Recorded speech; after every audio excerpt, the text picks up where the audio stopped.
तो गाइज ये अपनी 21 जनवरी की डेली करंट अफेयर्स की मैगजीन अपडेट हो गई है। तो चलिए हम आज की फर्स्ट न्यूज स्टार्ट करते हैं। NITI Aayog releases report on faecal sludge and septage management in urban area. देखो गाइस ये जो हमारी न्यूज है सोशल इश्यूज में कवर होगी आइदर इन GS1 और GS2। देखो गाइस डॉक्यूमेंट में क्या है, देखो गाइस किस तरह से जो वेस्ट होता है, जो स्लज वेस्ट होता है या जो सैनिटरी वेस्ट होता है उसको आप किस तरह से मैनेज कर सकते हो, उसके ऊपर रिपोर्ट रिलीज करी किसने, नीति आयोग ने। ठीक है, तो डॉक्यूमेंट में प्रेजेंट किया है कि किस तरह से आप प्रैक्टिसेस को यूज कर सकते हो, कितने तरह के मेथड्स हैं कि जिस तरह से आप ये जो वेस्ट है उसको आप मैनेज कर सकते हो अर्बन इंडिया में। ठीक है, की फाइंडिंग्स क्या है, देखो सबसे पहले क्या है, अर्बन इंडिया में ऑलरेडी जो टॉयलेट्स का जो असेस है ऑलरेडी यूनिवर्सल असेस पहुंच चुका है, जिसके अंदर near about 66 lakh house hold toilets को कंस्ट्रक्ट किया। मतलब कि उन घरों में जहाँ पे टॉयलेट्स की फैसिलिटी नहीं है उन घरों में 66 लाख टॉयलेट्स को कंस्ट्रक्ट किया है। इसके अलावा 6 लाख कम्युनिटी और पब्लिक टॉयलेट्स भी बिल्ड किए हैं। ठीक है, लाइक किसी मार्केट में या फिर मतलब कि जहाँ पब्लिक टॉयलेट्स है उनको भी क्या किया, कंस्ट्रक्ट किया। ठीक है, मतलब कि सबसे पहले क्या किया है, अर्बन इंडिया में यूनिवर्सल एक्सेस टू टॉयलेट को अचीव किया है। कैसे किया है, 66 लाख हाउसेज में टॉयलेट्स को कंस्ट्रक्ट किया और इसके अलावा अलग से 6 लाख कम्युनिटी और पब्लिक टॉयलेट्स को कंस्ट्रक्ट किया। इसके अलावा हम already open defecation free target को अचीव कर चुके हैं और अब इंडिया का एम है कि हमें क्या करना है, ODF plus and ODF plus plus के एम को हमने अचीव करना है। अब हम सबसे पहले ये पढ़ लेते हैं ओपन डेफिकेशन फ्री क्या होता है और ओपन डेफिकेशन फ्री प्लस और ओपन डेफिकेशन प्लस प्लस में क्या क्या चीजें हैं।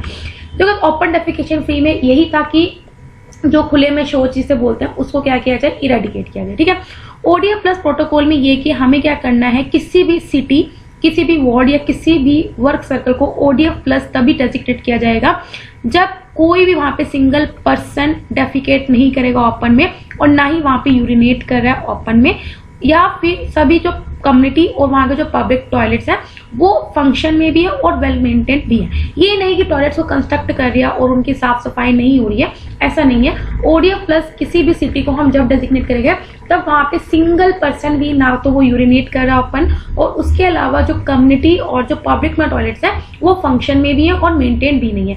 इसके अलावा जो ODF प्लस है वो फोकस करता है जो टॉयलेट से जनरेटेड वाटर होता है, क्योंकि टॉयलेट्स में वाटर रहे, मेंटेनेंस रहनी चाहिए और हाइजीन भी बना रहना चाहिए। ठीक है, नेक्स्ट है ODF प्लस प्लस।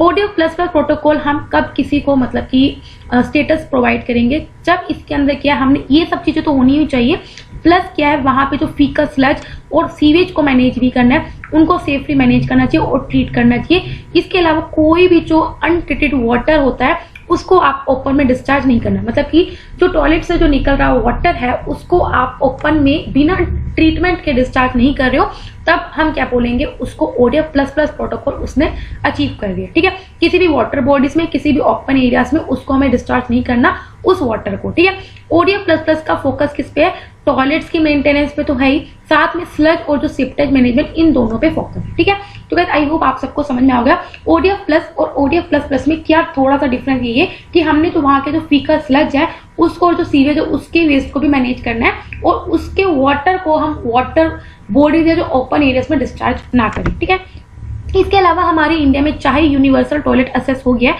लेकिन फिर भी बहुत ज्यादा अमाउंट में जो वेस्ट वाटर जो जनरेट होता है टॉयलेट से उसको डिस्चार्ज किया जाता है बिना ट्रीट किए वाटर बॉडीज में या फिर ओपन लैंड में। ऑलमोस्ट 60% अर्बन इंडिया है वो कहाँ पे रिलाई है ऑन साइट सैनिटेशन साइट। ठीक है, लिमिटेड कैपेसिटी और रिसोर्सेज है अर्बन लोकल बॉडीज की, जिस वजह से क्या है जो मेंटेनेंस है वो बहुत कम है और क्लीनिंग तो सेप्टिक टैंक्स या जो पिट्स की वो बहुत ज्यादा कम है। मतलब कि जो अर्बन लोकल बॉडीज होती है आपको सबको पता है कि ये जो क्लीनिंग का काम है वो इनके अंडर आता है, लेकिन अर्बन लोकल बॉडीज के पास भी कैपेसिटीज नहीं है, रिसोर्सेज नहीं है, जिसकी वजह से उसको मेंटेन करने में या जो क्लीनिंग करने में क्या है उनके पास कम ही वो रेगुलेशन करते हैं। ठीक है, इसके अलावा जो faecal sludge and septage management क्या है, ये लो कॉस्ट और इजीली स्केलेबल सैनिटरी सॉल्यूशन है, जिसके अंदर क्या है हम क्या कर सकते हैं, जो भी फीकल स्लज सेप्टेज जो ओपन सैनिटेशन सिस्टम से आता है उसको किस तरह से सेफली कलेक्ट कर सकते हैं, कन्वे कर सकते हैं, ट्रीट कर सकते हैं और उसको डिस्पोज करके रीयूज भी कर सकते हैं, जैसे पिट, लैट्रिन, सेप्टिक टैंक्स, इनसे जो वेस्ट क्या होता है डिस्चार्ज होता है। ठीक है, इसके अलावा इसका एम ये है कि हम जो अपना सस्टेनेबल डेवलपमेंट टारगेट 6.2 है उसको अचीव कर सकें, जिसके अंदर क्या है कि हमें क्या करना है, सैनिटेशन को अचीव करना है, एडुकेट और इंक्लूसिव, मतलब कि हर एक बंदा सैनिटेश रहे, हर एक बंदा हाइजीन पे ध्यान रखे, all in the time board model. इसके अलावा जो मिनिस्ट्री ऑफ अर्बन डेवलपमेंट है उसने ऑलरेडी नेशनल पॉलिसी को लॉन्च किया गया on faecal sludge and septage management, ताकि हम क्या कर सके, नेशन वाइड पूरे इंडिया में इसको इंप्लीमेंट कर सके। इसके अलावा national mission for clean Ganga इसने भी रिकॉग्नाइज करा है कि हाँ हमें इस तरह की पॉलिसी की जरूरत है। ठीक है, नेक्स्ट न्यूज पढ़ते हैं। Supreme court by 4-1 majority dismissed please seeking review of 2018 Aadhaar verdict. तो गाइस ये जो अपनी न्यूज है, देखो गाइस ये हमारा पॉलिटी एंड गवर्नेंस पे कवर होगा, क्योंकि आपको पता है जो आधार वर्डिक्ट है 2018 में क्या हुआ था कि आधार राइट टू प्राइवेसी वाली चीज है। ठीक है, तो 2018 के जो आधार वर्डिक्ट है उसकी रिव्यू करने की बात हो गई थी, लेकिन सुप्रीम कोर्ट ने अभी जो 5 जज बेंच उसको सुन रहा था उसने क्या किया, 4 फेवर में 1 अगेंस्ट में क्या किया, इस प्ली को क्या किया, डिसमिस किया कि नहीं हम कुछ रिव्यू नहीं करने वाले। ठीक है, 2018 वर्डिक्ट में सेंटर ने बोला था कि जो आधार स्कीम है वो कॉन्स्टिट्यूशनली वैलिड है, लेकिन कुछ प्रोविजंस में आप क्या कर सकते हो, इसको यूज नहीं कर सकते। प्ली जो एक रिक्वेस्ट आई थी, किसने रिक्वेस्ट किया था कि आप इसकी जो आधार वर्डिक्ट में है उसको क्या करो, रिव्यू करो। तो इस प्ली में क्या किया था, तो सुप्रीम कोर्ट जो 2018 की मेजर वर्डिक्ट है 2 ग्राउंड पे बोला था, मतलब कि जो रिक्वेस्ट की है किसी ने वो 2 ग्राउंड पे रिक्वेस्ट करी थी। सबसे पहले बोला था कि जो स्पीकर का डिसीजन है कि किसी भी लॉ को मनी बिल फाइनल करना है उसको हम कोर्ट में चैलेंज नहीं कर सकते। ये आप सबको पता होगा गाइस, जब भी लोकसभा या लोकसभा में कोई भी बिल आता है वो बिल मनी बिल है या नहीं वो कौन डिसाइड करता है, वो स्पीकर डिसाइड करता है। तो उसमें ये बोला है कि स्पीकर के डिसीजन को हम कोर्ट में चैलेंज नहीं कर सकते। 2018 में सुप्रीम कोर्ट ने बोल दिया था कि स्पीकर के डिसीजन को चैलेंज कर सकते हैं किसी भी कोर्ट में, लेकिन किस अंडर सर्टेन सर्कल, ये नहीं हर एक बार हमने क्या कर दिया ये काम कर दिया। भाई एक बात बताओ, जुडिशरी अलग है, लेजिस्लेचर अलग है, ये उनका जो फंक्शन उनका सेपरेशन है। ठीक है, अगर जुडिशरी पार्लियामेंट के काम ही करती रहेगी तो और लोगों का काम कब करेगी भाई। ठीक है, तो ये जो कुछ केसेस में आप क्या कर सकते हो, स्पीकर के डिसीजन को चैलेंज कर सकते हो। इसके अलावा सेकंड क्या था, सेकंड ये था Aadhaar targeted delivery of financial and other subsidised benefit service act के अंदर 2016 के अंदर ये करेक्टली सर्टिफाइड किया था कि जो मनी बिल है वो अंडर आर्टिकल 110 क्लोज 1 में आता है। ये आपको पता होना चाहिए। जो आर्टिकल 109 है वो मेनली फाइनेंस के रिलेटेड क्या करता है, जो फाइनेंशियल इश्यूज है, टैक्स रिलेटेड इश्यूज है उनसे डील करता है, जबकि जो मनी बिल है वो 110 आर्टिकल के अंडर आता है। ठीक है, सुप्रीम कोर्ट ने तब कंक्लूड किया था कि जो आधार एक्ट है वो मनी बिल ही कहलाया जाएगा। ठीक है, नेक्स्ट 2018 का वर्डिक्ट है क्या, देखो सबसे पहले ये बताया था कि अगर आप इनकम टैक्स रिटर्न फाइल करते हो या अगर आपके परमानेंट अकाउंट नंबर यदि पैन नंबर है तो आधार उसके लिए मैंडेटरी है। ठीक है, तो सिंपल बात ये। इसके अलावा अगर आपको क्या करना है, अपना कोई डाटा है उसकी स्टोरेज पीरियड को रिड्यूस करना है 5 साल से 6 महीने, तब आपको ये बताया था। ठीक है, इसके अलावा आधार कहीं भी मैंडेटरी नहीं बना सकते अगर आप कहीं बैंक अकाउंट को रहे। देखो गाइस आप सबको पता है पुट्टू स्वामी केस हुआ था तो उसमें यही बोला था कि कहीं ना कहीं राइट टू प्राइवेसी का उल्लंघन हो रहा है। ठीक है, तो आपको पता है बैंक अकाउंट खुलवाते हो, इवन आप कहीं भी जाते हो तो आपके आधार नंबर को मांगते हैं, लेकिन आप वहां मना कर सकते हो। क्यों, वहां पे मैंडेटरी नहीं है। अगर आप बैंक अकाउंट ओपन कर रहे हो इट इज नॉट मैंडेटरी, और अगर आप कोई मोबाइल कनेक्शन ले रहे हो तो उसके लिए आधार मैंडेटरी नहीं है। लेकिन भाई अगर आप ITR रिटर्न फाइल करते हो, पैन नंबर कर रहे हो तो आपको आधार मैंडेटरी है, तो ये आपको पता होना चाहिए। इसके अलावा कोई भी कंपनी या प्राइवेट आइडेंटिटी आपकी आधार आइडेंटिफिकेशन को नहीं मान सकती। Like if you are going to any mall, अगर कोई बोल रहा है कि आप अपना आधार कार्ड दो तो आप वहां मना कर सकते हो। इसके अलावा सुप्रीम कोर्ट ने बोला था कि जो भी डाटा शेयरिंग के प्रोविजन है नेशनल सिक्योरिटी के, उस पर आप अपने आधार को शेयर नहीं कर सकते। ठीक है, आधार कार्ड अगर आपको कुछ वेलफेयर स्कीम्स या गवर्नमेंट सब्सिडीज का फायदा उठाना है तो आपको आधार कार्ड वहां देना पड़ेगा। लाइक अगर आप किसी गवर्नमेंट स्कीम का फायदा उठा रहे हो या कोई वेलफेयर स्कीम का फायदा उठा रहे हो तो वहां आपको भाई देना पड़ेगा आधार कार्ड। ठीक है, तो आपको ये पता चल गया आधार कहाँ पे जरूरी है, कहाँ पे मैंडेटरी और कहाँ पे मैंडेटरी नहीं है। ठीक है, आई होप आपको समझ में आ होगा। नेक्स्ट न्यूज है, scientist find way to improve nitrogen use efficiency in paddy. देखो ये जो हमारा न्यूज है साइंस एंड टेक्नोलॉजी सेक्शन में कवर होगा अंडर GS3। देखो किस तरह से हम नाइट्रोजन की यूज को एफिशिएंट बना सकते हैं पैडी में, कहाँ मतलब राइस में। ठीक है, अभी क्या इंडियन साइंटिस्ट ने आइडेंटिफाई किया कि कुछ जीन्स ऐसे हैं जिससे हम क्या कर सकते हैं, क्रॉप्स की हेल्प कर सकते हैं और वहां पे जो नाइट्रोजन यूज एफिशिएंसी है उसको हम क्या कर सकते हैं, इंप्रूव करते हैं। देखो आप सबको पता है जो हम फर्टिलाइजर यूज करते हैं तो उसमें क्या होता है, वो नाइट्रोजन होता है। ठीक है, यूरिया होता है वो उसमें है क्या, वो नाइट्रोजन है। ठीक है। तो हम क्या कर सकते हैं, उसकी एफिशिएंसी को अगर इंक्रीज कर देंगे तो हम फर्टिलाइजर्स कम अमाउंट में डालेंगे और वो ज्यादा इफेक्टिव वे में क्या होंगे, यूज होंगे। ठीक है, इससे हम फार्मर्स को हेल्प करेंगे कि इस तरह से वो नाइट्रोजनस जो फर्टिलाइजर्स है उसको एफिशिएंटली वे में यूज कर सकते हैं और अपनी कॉस्ट बचा सकते हैं। इसके अलावा हम ऑफकोर्स अगर हम limited quantity of fertiliser use करेंगे तो जो नाइट्रोजन की वजह से जो पॉल्यूशन होता है वो भी कम होगा, जिसकी वजह से हमारा जो क्लाइमेट चेंज भी जो प्रॉब्लम है वो एड्रेस होगी। इसके अलावा आप सबको पता होगा कि एग्रीकल्चर की वजह से 70% नाइट्रस ऑक्साइड एमिशन एमिट होते हैं इंडिया में, जिसकी वजह से 77% जो कंट्रीब्यूट होता है वो फर्टिलाइजर्स मोस्टली यूरिया, मतलब कि एग्रीकल्चर की वजह से 70% पोल्यूशन होता है और इस 70% में से 77% जो पोल्यूशन हो रहा है वो यूरिया की वजह से हो रहा है। प्लांट को नाइट्रोजन चाहिए ग्रो होने के लिए और अगर यूजेबल प्रोडक्ट जो उसको चाहिए, आपको न्यूट्रिएंट है तो उसे चाहिए। ठीक है, नाइट्रोजन की जो डिमांड है प्लांट्स की वो आप फर्टिलाइजर्स के थ्रू उनकी पूरी करते हो, या फिर जो प्लांट्स जिसमें नाइट्रोजन नहीं यूज होता तो भैया वो एनवायरमेंट से डायरेक्टली यूज कर सकते हैं। ठीक है, आपको पता है नाइट्रोजन भैया एनवायरमेंट में पूरा है, बैक्टीरियम को फिक्स करते हैं, सब करते हैं, लेकिन फिर भी कहीं जगह जहाँ पे कमी होती है तो हम न्यूट्रिएंट्स उनको एज अ फर्टिलाइजर प्रोवाइड करते हैं। नाइट्रोजन डेफिशिएंसी किसी भी प्लांट या क्रॉप में हो जाए उससे क्या होता है, प्लांट की जो स्टेम्स होती है वो पतली हो सकती है और ग्रोथ उसकी उतनी नहीं होती, स्टंटेड ग्रोथ मतलब कि छोटी ग्रोथ रह जाती है। इसके अलावा जो नाइट्रोजन यूज एफिशिएंसी है इसके अंदर ये है कि हम किस तरह से नाइट्रोजन को अप्लाई करें, मतलब कितनी मात्रा में हमें नाइट्रोजन देनी चाहिए और किस हिसाब से जो प्लांट के द्वारा वो एब्जॉर्ब की जाए और यूज की। ठीक है, nitrogen use efficiency serial production के लिए काफी कम है, 33%। व्हीट, राइस, मेज, बार्ले, सोरगम, मिलेट, ओट इनके लिए बहुत कम है, जबकि जो सीरियल क्रॉप्स है वो नियर अबाउट 69% से ज्यादा नाइट्रोजन फर्टिलाइजर कंज्यूम करती है, जिसमें जो राइस है वो 37% नाइट्रोजन को कंज्यूम कर रहा है, जबकि जो व्हीट है वो 24% क्या करता है, कंज्यूम करता है। ठीक है, मेरी बात आपको समझ में आ गई। ठीक है, इसके अलावा जो लो नाइट्रोजन यूज एफिशिएंसी क्रॉप, इसकी वजह से क्या होता है, हमें मतलब कि आपको अभी नाइट्रोजन यूज एफिशिएंसी कम है, जिसकी वजह से जो हमें ज्यादा मात्रा में नाइट्रोजन को, यूरिया को, फर्टिलाइजर को प्रोड्यूस करते हैं और कंज्यूमर भी ज्यादा मात्रा में उसे यूज करते हैं और हम फर्टिलाइजर्स की डिपेंडेंसी पे भी, इंपोर्ट डिपेंडेंसी पे भी ज्यादा क्या है, डिपेंड है और of course at the end environment को इफेक्ट कर रहा है, लीचिंग हो रही है। ठीक है, तो गाइस अब आपने देख लिया कि अगर हमारी नाइट्रोजन यूज एफिशिएंसी बढ़ेगी तो हम कितनी चीजें एक बारे में क्या कर सकते हैं, सही कर सकते हैं। सबसे पहले तो हमारी इंपोर्ट डिपेंडेंट है वो कम होगी, नाइट्रोजन फर्टिलाइजर्स की जो मतलब की प्रोडक्शन है वो कम होगी, कंजप्शन भी कम होगी और ऑफकोर्स हमारा जो क्लाइमेट चेंज है वो सोल्यूशन भी एड्रेस होगी। नेक्स्ट न्यूज है, वर्ल्ड इकोनॉमिक फोरम ने अभी रिलीज करी है global risk report 2021। Again guys very important report, direct पूछ सकता है ग्लोबल रिस्क रिपोर्ट कौन पब्लिश कर रहा है, वर्ल्ड इकोनॉमिक फोरम। ठीक है, रिपोर्ट में हाईलाइट कर रहा है कि किस तरह से क्या रिस्क हो सकते हैं इंक्लूडिंग कोविड-19, जिसकी वजह से 2021 रीशेप हुआ है और नेक्स्ट मतलब कि आपको पता है कोविड की वजह से एक तरह से जो पूरा दुनिया है वो थोड़ा पीछे चली गई है, तो कोविड-19 की वजह से जो आने वाला जो पूरा साल है 2021 से लेके 2030 का जो पूरा डिकेड है वो रीशेप हो गया है। ये एक्सप्लोर करें किस तरह से जो कंट्रीज हैं और बिजनेसेस हैं वो कैसे एक्ट कर सकते हैं इस रिस्क से बचने के लिए। ठीक है, नेक्स्ट अब कहते हैं क्या क्या फाइंडिंग है। सबसे पहले उन्होंने बताया जो इन्फेक्शियस डिजीज हैं जो क्लाइमेट एक्शन की वजह से होते हैं वो सबसे बड़ा ग्लोबल रिस्क है आगे आने वाले 10 सालों में। देखो गाइस, जो आपकी इन्फेक्शियस डिजीज जो कम्युनिकेबल डिजीजेस होती हैं उसकी वजह से वो इस आने वाले डिकेड में बहुत बड़ा ग्लोबल रिस्क बन सकता है। इसके अलावा जो इकोनॉमिक फ्रेगिलिटी और सोसाइटी के जो डिविजन्स है वो इंक्रीज होंगे, मतलब कि जो इनइक्वालिटीज हैं वो बढ़ेंगी, चाहे वो सोसाइटी के अंडर हो या फिर जो इकोनॉमिकली जो इनइक्वालिटीज हैं वो बढ़ेंगी, या फिर जैसे हेल्थ केयर में जो इनइक्वालिटीज हैं डिस्पैरिटी डिफरेंशिएशन बढ़ेगा, एजुकेशन में भी, फाइनेंशियल स्टेबिलिटी में भी, टेक्नोलॉजी में।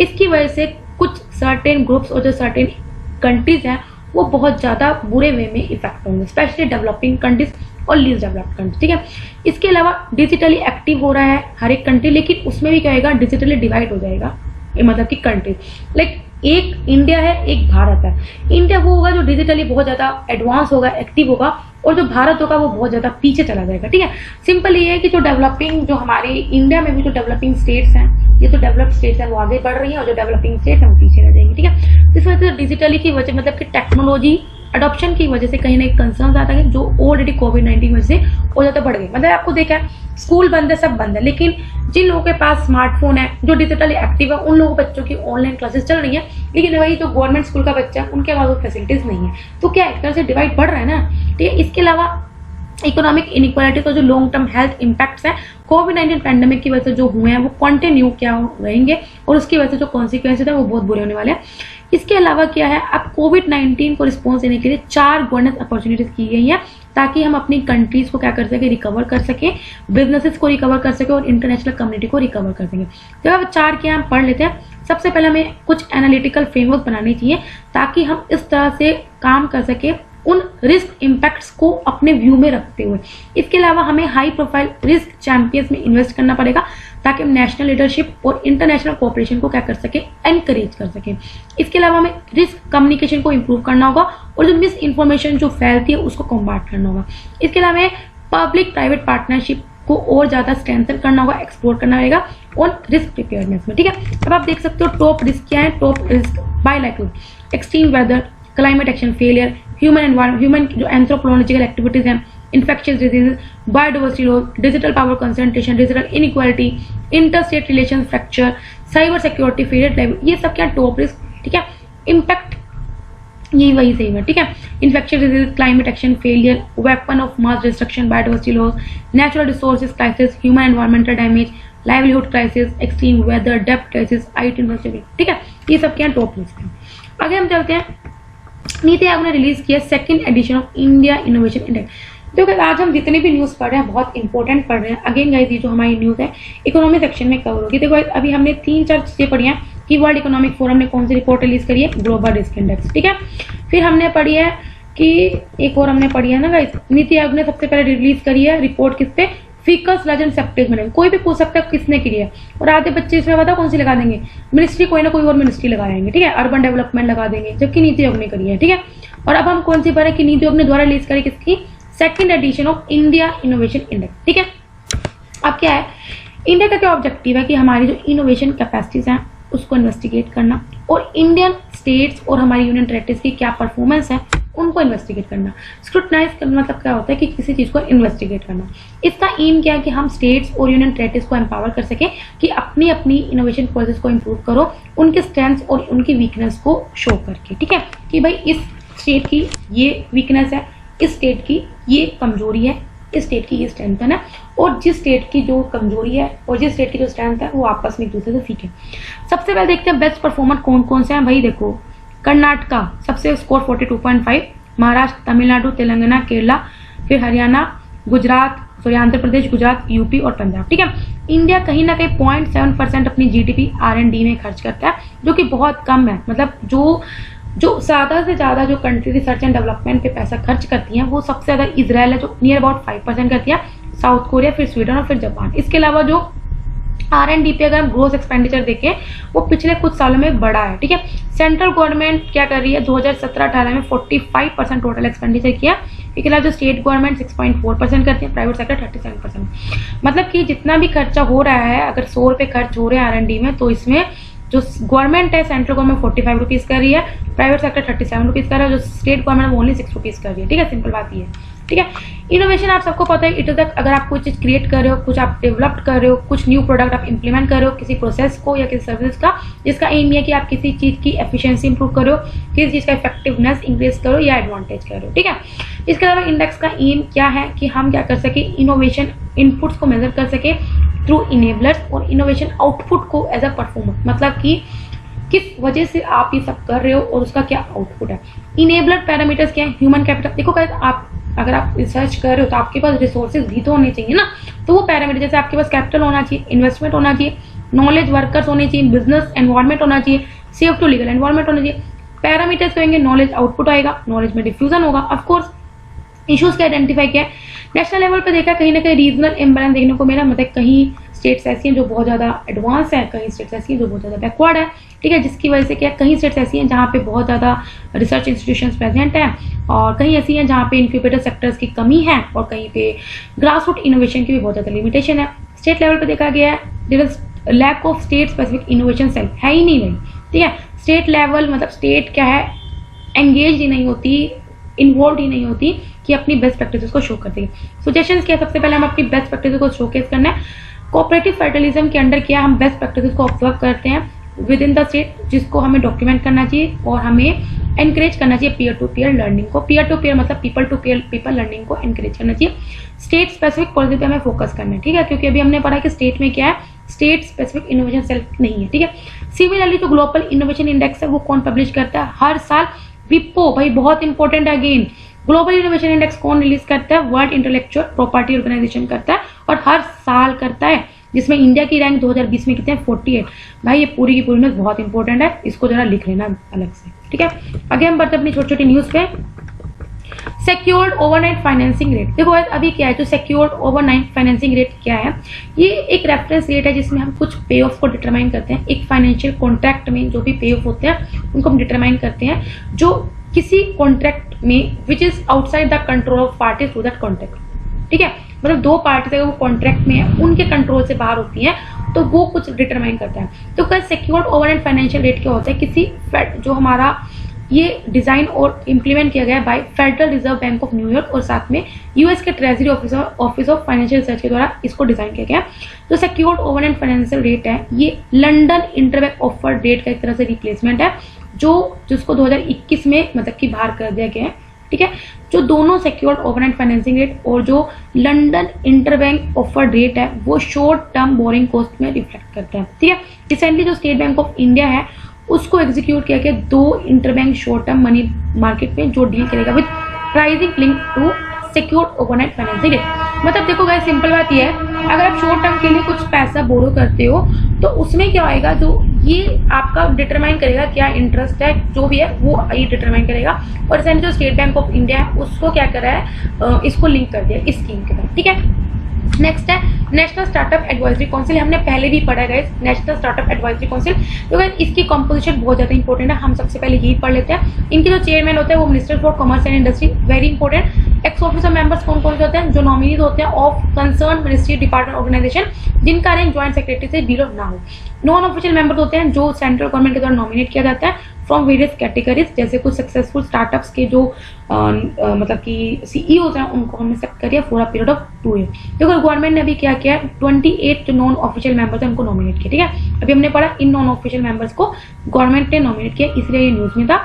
जो नेशनल स्टार्टअप एडवाइजरी काउंसिल है ये इसका एम ही है, इसलिए हमने सेटअप किया था ताकि वो गवर्नमेंट को एडवाइस कर सके कुछ मेजर्स पे किस तरह से हम अपने जो इनोवेशन और इंडिया में जो स्टार्टअप है उनका इकोसिस्टम को और ज्यादा मजबूत बना सके, बूस्ट कर सके, ताकि हम सस्टेनेबल इकोनॉमिक ग्रोथ को ड्राइव कर सके, लार्ज स्केल पे एम्प्लॉयमेंट अपॉर्चुनिटीज को डेवलप कर। अभी हमने कल ही पढ़ा था, परसों पढ़ा था कि इंडिया थर्ड लार्जेस्ट है स्टार्टअप में इन ओवरऑल द ग्लोबली, ठीक है। नेक्स्ट है प्रधानमंत्री आवास योजना ग्रामीण, ठीक है। अभी प्रधानमंत्री ने रिसेंटली क्या किया, फाइनेंशियल असिस्टेंस रिलीज करी है 6 लाख बेनिफिशियरीज को यूपी में अंडर प्रधानमंत्री आवास योजना ग्रामीण में, ठीक है।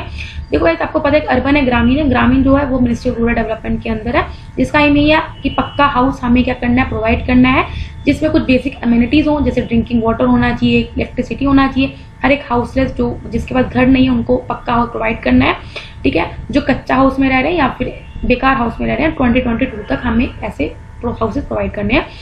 इसमें हम कुछ क्या करते हैं, इसमें ऑलरेडी 2.95 करोड़ जो पक्का हाउसेज हैं उनको कंस्ट्रक्ट कर चुके हैं और उसके लिए असिस्टेंस प्रोवाइड कर चुके हैं जो भी एलिजिबल रूरल हाउसहोल्ड थे बाय मार्च 2022 इन फिल, ठीक है। स्कीम ऑलरेडी हमने कुछ और स्कीम के साथ भी इस स्कीम को कन्वर्ज किया, कॉम्बाइन किया, जैसे मनरेगा हो गया, स्वच्छ भारत अभियान, इजक, ठीक है।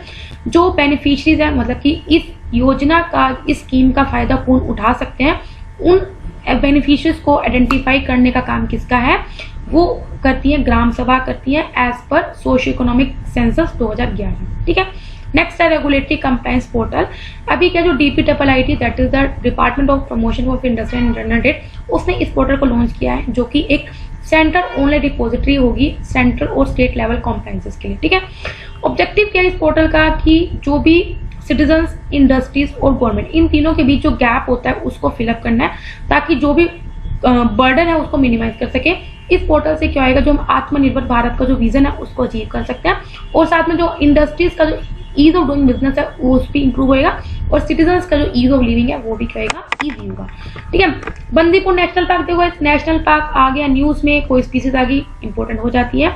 कर्नाटक के चमाराजनगर रीजन में है, नीलगिरी बायोस्फीयर रिजर्व का पार्ट है, वेरी इंपॉर्टेंट। ठीक है। लार्जेस्ट हैबिटेट है किसका, वाइल्ड एलिफेंट्स का, साउथ एशियन। देखो हैबिटेट अगेन इंपॉर्टेंट, ठीक है। ये अपनी बाउंड्री 3 और नेशनल पार्क से शेयर करता है, तो नागरहोल नेशनल पार्क कर्नाटका में, वेनम नेशनल पार्क केरला में, मुद्दुमलाई नेशनल पार्क तमिलनाडु में। देखो गाइस एक एक लाइन इंपॉर्टेंट है। ड्राई डिसीडियस फॉरेस्ट है, फिर इंपॉर्टेंट फोना क्या है यहाँ पे, 3rd हाईएस्ट टाइगर की डेंसिटी है, इंडियन एलिफेंट्स है यहाँ पे, लेपर्ड, ढोल, सांबर, स्लोथ बियर, शीताल, यहाँ पे आपको मिल सकते हैं, ठीक है। ढोल गाइस एक तरह का आई थिंक बुफेलो होती है, ठीक है, पर एक बार देख लेना, ठीक है। डेजर्ट नाइट 21 क्या है, ये बायलेटरल एयर एक्सरसाइज है, किसके बीच में, Indian air force, French air and space force, मतलब कि सिंपल आपको याद रखना है इंडिया और फ्रांस के बीच में है। इसका एक्सरसाइज इसलिए यूनिक है क्योंकि इसमें क्या है, हम रफाल एयरक्राफ्ट दोनों साइड्स में क्या किया है, फील्ड क्या क्या है। रफाल आप सबको पता होगा, it is a twin jet fighter aircraft जो ऑपरेट कर सकता है एज एन एयरक्राफ्ट कैरियर भी और एंड अ श्योर बेस, ठीक है। ये इसकी जो स्पीड है वो स्पीड ऑफ साउंड से डबल है, मैक्सिमम 1.8 मास स्पीड, और इंडिया ने ऑलरेडी 36 रफाल डील फ्रांस के साथ साइन की गई है, ठीक है। तो गाइस यहाँ पे डेली करंट अफेयर्स कंप्लीट होते हैं। अगर आपको वीडियो पसंद आए तो लाइक करना, कोई डाउट हो कमेंट करना। तब तक बाय बाय, टाटा।